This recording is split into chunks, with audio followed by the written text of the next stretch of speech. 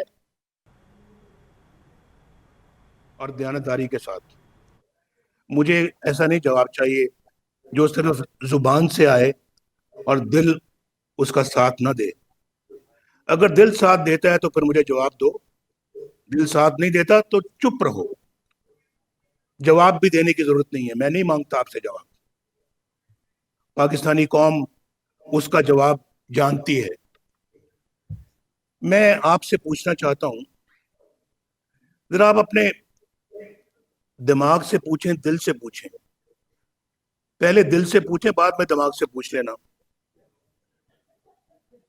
کیا آپ کو، مجھے اور ہم سب کو تاریخ کے درست سمت پر کھڑے ہوتے ہوئے نظر آنا چاہیے؟ یا نہیں آنا چاہیے؟ مجھے ذرا بالکل دل سے پوچھ کے ہاتھ کھڑا کر کے بتاؤ. ہمیں تاریخ کے درست سمت میں کھڑے ہوتا ہوا نظر آنا چاہیے یا نہیں؟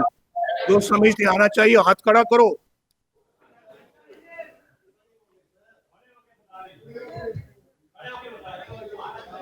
بس کھڑے ہونے کی ضرورت نہیں ہے, ہاتھ کھڑا کر دیا کافی ہے. آپ کا بہت شکریہ. تو بھائی میں اگر آپ دل سے سمجھتے ہیں تو پھر جو میں باتیں کر رہا ہوں, جو میں علم بلند کر رہا ہوں, میرا ساتھ دو گے؟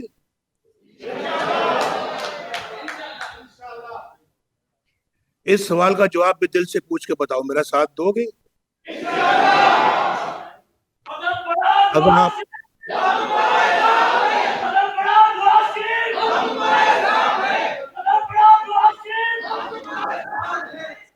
اگر آپ دل سے ساتھ دو گے تو پھر میں آپ سے وعدہ کرتا ہوں انشاءاللہ I will never let you down. میں کبھی آپ کا ساتھ نہیں چھوڑوں گا انشاءاللہ. اور آپ انشاءاللہ مجھے اسٹیڈ فاسٹ پائیں گے, اسٹیڈ فاسٹ پائیں گے انشاءاللہ. آپ مجھے اپنی نظریے پہ ہمیشہ مجھے قائم و دائم پائیں گے انشاءاللہ. مجھے کسی چیز کی کوئی پرواہ نہیں ہے. آج میں اگر میدان میں نکلا ہوں اپنے ملک کو بچانے کے لیے تو میں بالکل اپنی اور یہ میں سمجھتا ہوں کہ ہر پاکستانی کو یہ کردار آج ادا کرنا ہوگا. ہر پاکستانی کو, سب سے پہلے تو آپ کو, کیونکہ آپ پاکستان کے منتخب نمائندے ہیں, آپ پاکستان کے قومی اسمبلی کے ممبر ہیں, آپ کے پاس ان کی ووٹوں کی, ان کے کانفیڈنس کی, ان کی امانت کی, آپ کے پاس ہے ان کی امانت. اور سب سے پہلے تو یہ پھر آپ قوم سے بھی وعدہ لے سکتے ہیں. آپ سے پہلے مجھے وعدہ کرنا تھا, میں نے کر لیا آپ سے وعدہ, اور آج آپ وعدہ کریں گے, کل کو قوم انشاءاللہ ہمارے ساتھ وعدہ کرے گی. پھر دیکھنا کس طرح سے قوم آپ سے کندھے سے کندھا ملا کے آپ کے ساتھ چلے گی. میرا پورا یقین ہے کہ اللہ کے فضل و کرم سے اللہ کی تائید بھی ہمارے ساتھ ہوگی. تو آپ نے اس معاملے میں بڑا کلیئر ہیڈڈلی میرے ساتھ چلنا ہے, میں نے آپ کے ساتھ چلنا ہے. اور یقین کریں کہ پاکستان کے عوام آج آپ کی طرف دیکھ رہے ہیں, پاکستان کے عوام آج آپ کے ساتھ چلنا چاہتے ہیں. وہ اپنے اس تمام مصیبتوں سے نجات چاہتے ہیں, اور وہ دیکھ رہے ہیں کہ آپ اتنا لیٹ ہو گئے ہیں ان کا ساتھ دینے میں. اب آپ کو مزید تاخیر جو ہے اس کے آپ متحمل نہیں ہو سکتے. آپ کو بغیر تاخیر کے اپنا کام اور اپنا فرض ادا کرنا ہوگا. آج میں نے بتایا کہ کس طرح سے لوگ بیچارے اپنی زندگی بسر کر رہے ہیں. مجھے کوئی صاحب, میں آج ریپیٹ کر دیتا ہوں, مجھے ایک صاحب ملے یہاں لندن میں, پاکستان سے آئے ہوئے تھے. ان کی کوئی امیر آدمی نہیں تھے, لیکن وہ کہہ رہے تھے کہ میں جانتا ہوں, ایسے ملازمین کو جانتا ہوں, سرکاری ملازمین ہیں, دیانتدار ہیں, اپنے بچوں کو پالتے ہیں, اسکول بھجواتے ہیں, بجلی کا بل دیتے ہیں, آنسوؤں سے جب بجلی کا بل آتا ہے تو ان کے آنسو نکلتے ہیں, اور اس کے بعد وہ سمجھ نہیں آتی کہ کدھر جائیں اور روتے ہیں. اس کے بعد بجلی کا بل جب دے دیتے ہیں تو بچوں کی اسکول کی فیس کا سوچتے ہیں کہ یہ کہاں سے دیں گے. فیس دے دیں, بچوں کو پڑھوائیں, یا پھر روٹی کھائیں. وہ کہتے ہیں دونوں میں سے ان کو سمجھ نہیں آتی کہ ہم کس چیز کا انتخاب کریں. ہمارے زمانے میں تو یہ حال نہیں تھا, آج یہ حالات پیدا ہو چکے ہیں. یہ تو وہ کہنے لگے کہ اس کے بعد پھر اگر وہ روٹی کھاتے ہیں تو ان کے پاس سالن کے پیسے نہیں ہوتے, وہ پانی سے روٹی گیلی کر کے بھی کئی دفعہ ان کو کھانی پڑتی ہے, پانی سے.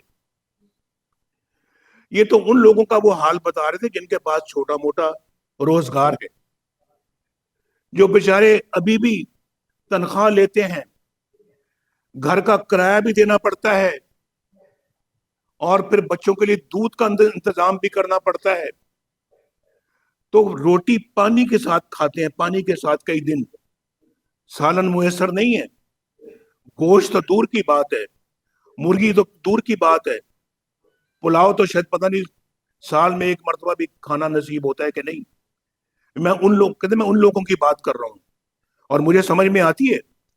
آج 30,000 روپیہ ذرا سامنے رکھیں، ان سب کی ضروریات کو سامنے رکھیں ٹیبل پہ، 30,000 روپے اس طرف رکھ دیں، یہ سب مسائل اس طرف رکھ دیں، ایک ایک کو بتائیں کہ اتنا اتنا پیسہ ان تمام چیزوں کو درکار ہے، اور اس کے بعد دیکھ لیں کہ جب آدھی چیزوں میں پہنچیں گے 30,000 روپیہ ختم ہو چکا ہوگا، اور باقی آدھی چیزوں کے لیے کیا کریں گے؟ بھیک مانگیں گے کسی سے جا کر، ادھار مانگیں گے کسی سے جا کر، چوری کریں گے، ڈاکہ ڈالیں گے۔ ایسے تو بہت سارے لوگ ہیں جو ڈاکہ نہیں ڈالنا چاہتے، ایسے تو بہت سارے لوگ ہیں جو چوری نہیں کرنا چاہتے، ایسے بہت خوددار لوگ ہیں جو بھیک نہیں مانگنا چاہتے۔ پھر کیا کریں گے؟ اگر ادھار دیں گے ان کا ضمیر گوارا نہیں کرتا، ان کی خودداری گوارا نہیں کرتی، لیکن اگر لیتے ہیں تو پھر ادا کیسے کریں گے؟ اگلے مہینے اور قرض چڑھے گا، اس سے اگلے مہینے اور قرض چڑھے گا، اس کے بعد کسی کا مکان بکے گا، کوئی بیمار ہو جاتا ہے، کسی کو خدا نہ خواستہ کینسر ہوتا ہے، کسی کو خدا نہ خواستہ گردوں کی بیماری ہوتی ہے، کیا کرے گا؟ اپنا مکان بیچے گا یا اپنا اثاثے بیچے گا، اور وہ اپنے ضروریات کو آنسوؤں کے ساتھ پورا کرنے کی کوشش کرے گا۔ ملک کے، اور ہم یہاں پر الیکشنوں کو چوری کرتے ہیں، جعلی مینڈیٹ لوگوں کو دلواتے ہیں، آپ کو ہرواتے ہیں۔ آپ جیتے ہوئے تھے، آپ جیتے ہوئے تھے، بہت ساری سیٹوں سے آپ جیتے ہوئے تھے، آپ جیتے ہوئے تھے، آپ کو ہروایا گیا، ہروایا گیا، آپ کو شکست دلوائی گئی، آر ٹی ایس کو بند کر کے خودداری بھی ہماری موجود ہے۔ تو پھر ان چیزوں کو دیکھنا، ان چیزوں کو ہوتے ہوئے دیکھنا اپنی آنکھوں سے اور کانوں سے سننا، تو پھر اس کے بعد ہم خاموش رہیں، میں نہیں سمجھتا کہ یہ پاکستانیت ہے۔ یہ پاکستانیت ہرگز نہیں ہے، نہیں ہے بالکل۔ اور دیکھیں، میں 3 دفعہ پاکستان کا وزیر اعظم رہا ہوں، آج لندن سے بیٹھ کے میں آپ سے بات کر رہا ہوں، لندن سے بیٹھ کے بات کر رہا ہوں، 3 دفعہ ملک کا وزیر اعظم لندن سے بیٹھ کے بات کرتا ہے، اور کل آپ نے دیکھا کہ وہاں کورٹ نے میرے خلاف کیا ارشادات فرمائے، یا ملتان میں، یہ بتائیں ہمیں لانے والے اس کا، اگر آپ ذمہ دار نہیں تو کون ذمہ دار ہے؟ ایک سٹوج ہے آپ کا جو آپ نے وزیر اعظم بنا کر یہاں پہ بٹھایا ہوا ہے، تو آپ ہیں لانے والے۔ روز بروز رسوا ہو رہے ہیں، اور پہلے سے زیادہ رسوا ہو رہے ہیں۔ آج کوئی ہمارے ساتھ کھڑا ہونے کو تیار نہیں ہے، کوئی ملک بھی نہیں۔ میں پہلے بتا چکا ہوں کہ ریزولوشن پاس کرانے کے لیے بھی ہمارے پاس میجورٹی نہیں ہے، اور پھر اس کے بعد آپ ایک نیا بلاک بنانے کی کوشش کر رہے ہیں او آئی سی کو چھوڑ کر۔ کس طرف آپ ملک کو لے کے جا رہے ہیں؟ یہ کون اس کو ملک کو آگے کل کو ٹھیک کرے گا؟ کون ہے جو دوبارہ اس ملک کو ٹریک پہ لائے گا؟ بھائی یہ تو سلسلہ الیکشن سے پہلے شروع ہو چکا تھا، یہ تو الیکشنوں کے بعد کی باتیں میں کر رہا ہوں نا، لیکن سلسلہ الیکشن سے پہلے شروع ہو گیا تھا، جب آپ نے نواز شریف کو وزارت عظمیٰ سے فارغ کروا دیا۔ آپ جب ضمیر کے مطابق چلیں گے تو آپ کی قوم لازماً انشاءاللہ آپ کے پیچھے چلے گی، یہ میں آپ کو ایشور کرتا ہوں۔ تو حضور یہ جو سب کچھ جو ہے، یہ سب کچھ ایک لکھا ہوا اسکرپٹ تھا جس کے مطابق یہ ساری چیزیں جو یہ ہوئی، جے آئی ٹی بنائی گئی جس میں نواز شریف کے خلاف جے آئی ٹی بنی، جس میں ملٹری انٹیلیجنس کے نمائندے، پشاور میٹرو پہ سٹے لیا ہوا ہے کہ جی آپ اس میں انکوائری نہ ہو. میں جان سکتا ہوں یہ سٹے لینے کا مقصد کیا تھا. ایک ایسا سٹے جو پاکستان کے عوام جاننا چاہتے ہیں. یہ عوام، یہ پیسہ بھائی عمران خان کا، یہ لانے والوں کا ذاتی پیسہ نہیں ہے، یہ پاکستانی عوام کے خون پسینے کی کمائی ہے. یہ خیبر پختونخوا کے عوام کی خون پسینے کی کمائی ہے. یہ اس کا پورا پورا حساب کتاب ہوگا. اور یہ سب نیب کی نظروں سے کیوں اوجھل ہے؟ کہاں ہے وہ بلین درختوں کا منصوبہ؟ اس میں جو پیسہ ہے وہ کدھر ہے؟ کس نے کہا ہے معلوم جبا کا پیسہ؟ اتنا بڑا سکینڈل ہے، کون اس کا جواب دے گا؟ یہ سب چیزیں جو قوم ان کا جواب مانگتی ہے، اور یہ جواب آپ کو دینا ہوگا.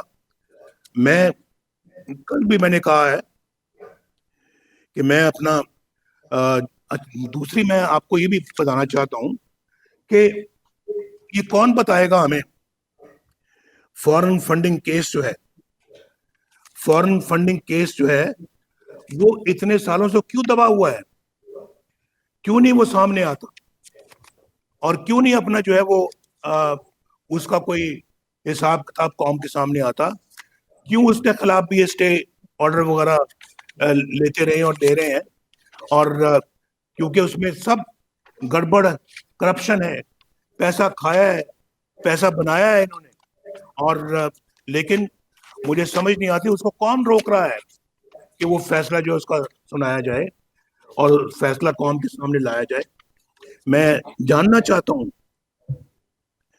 علیمہ خان کو تو آج تک کسی نے پوچھا نہیں، اور آپ نے کہاں سے جائیدادیں بنائی؟ علیمہ خان صاحبہ کو آپ کو بتانا چاہیے، نیب کو، کہ جی ہم نے علیمہ صاحبہ کو ابھی تک کیوں نہیں نوٹس بھیجا؟ کیا وجہ ہے؟ یہ قوم جاننا چاہتی ہے، پوری اپوزیشن جاننا چاہتی ہے. پھر آپ نے تو زندگی میں عمران خان صاحب کبھی کوئی کاروبار نہیں کیا، آپ نے تو کبھی کوئی کاروبار نہیں کیا، کبھی آپ نے کوئی کمائی نہیں کی. یہ بنی گالہ کی ریاست کہاں سے بنی؟ اس کے لیے پیسہ کدھر سے آیا؟ یہ آپ کو جوابات دینے ہوں گے. اگر آپ کو وہ ثاقب نثار صاحب چھوڑ گئے ہیں، اس کا یہ مطلب نہیں کہ قوم بھی چھوڑ دے گی آپ کو. ہم نہیں چھوڑیں گے آپ کو. اور اس کے لیے پیسے کہاں سے آئے؟ زمان پارک کے گھر کو دوبارہ تعمیر کیے، اس کی کدھر سے آئے؟ ٹیکس تو آپ سنا ہے کہ مشکل سے 1,00,000-2,00,000 روپے دیتے ہیں، تو کروڑوں روپے کس طرح سے آپ نے اپنے زمان پارک کے گھر پہ لگا دیے؟ کس طرح سے کروڑوں اربوں کی جائیداد بنی گالہ میں آپ نے بنا لی ہے کہ جب آپ نے کہ میری بیوی نے مجھے فلاں پیسے بھیجے، میں نے ادھر سے ادھر بھیجے، اس نے ادھر سے ادھر بھیجے. یہ کیا چکر دے رہے ہیں آپ؟ یہ کوئی نہیں مانتا، کوئی نہیں مانتا. آپ ان سب چیزوں کے بعد ٹھہرے صادق اور امین، اور ہم جو 1937 سے ہمارے بڑے ماشاءاللہ پاکستان کے اندر خون پسینے کی کمائی کرتے رہے ہیں، اپنے ہاتھوں سے کام کرتے رہے ہیں، ہم جو ہے وہ سب سے بڑے چور ٹھہرے. یہ نہیں چلے گا بھائی، اس کو کوئی تسلیم نہیں کرے گا، کوئی تسلیم نہیں کرے گا. میں یہ بالکل بتا دینا چاہتا ہوں کہ میں بھائی بہت اس معاملے میں سمجھتا ہوں کہ حق بات کرنی چاہیے. اور میں نے پاکستان کے افواج پاکستان کی الحمدللہ بڑی خدمت کی ہے، اور اگر اللہ دوبارہ موقع دے گا تو یہ خدمت کا جذبہ میرے سینے میں موجود ہے. میں خدمت کرتا رہوں گا، اور آئندہ بھی انشاءاللہ کروں گا. ہماری پارٹی بھی بالکل اس جذبے سے سرشار ہے، خدمت کرے گی. میں اس نوجوان لیفٹیننٹ ناصر وزیرستان میں، جس کی والدہ نے اپنے ہاتھوں سے کام کر کے اپنے بیٹے کو پالا تھا. میں اس ماں کو سلام پیش کرتا ہوں. لیکن میں 10 تاریخ کو پہلی 30 تاریخ کو جو ہماری میٹنگ ہوئی تھی 20 تاریخ کو اے پی سی کی, اس کی بھی قوم نے ساری گفتگو سنی, آج بھی سن رہی ہے, آپ بھی سن رہے ہیں. دیکھنا یہ جو حلف آج آپ نے مجھ سے لیا, میں نے آپ سے لیا ہے, اس میں کوئی گڑبڑ نہیں ہونی چاہیے اور اس کی کوئی خلاف ورزی نہیں ہونی چاہیے, ورنہ پھر قوم نہ آپ کو نہ مجھے معاف کرے گی. اللہ تعالیٰ آپ کے حامی ناصر ہو. میں ابھی آپ کے ساتھ ہی ہوں, کہیں نہیں جا رہا. انشاءاللہ میں آپ کی کارروائی سنوں گا اور دیکھوں گا. پاکستان, میرے ساتھ نعرہ لگائیں, پاکستان پائندہ.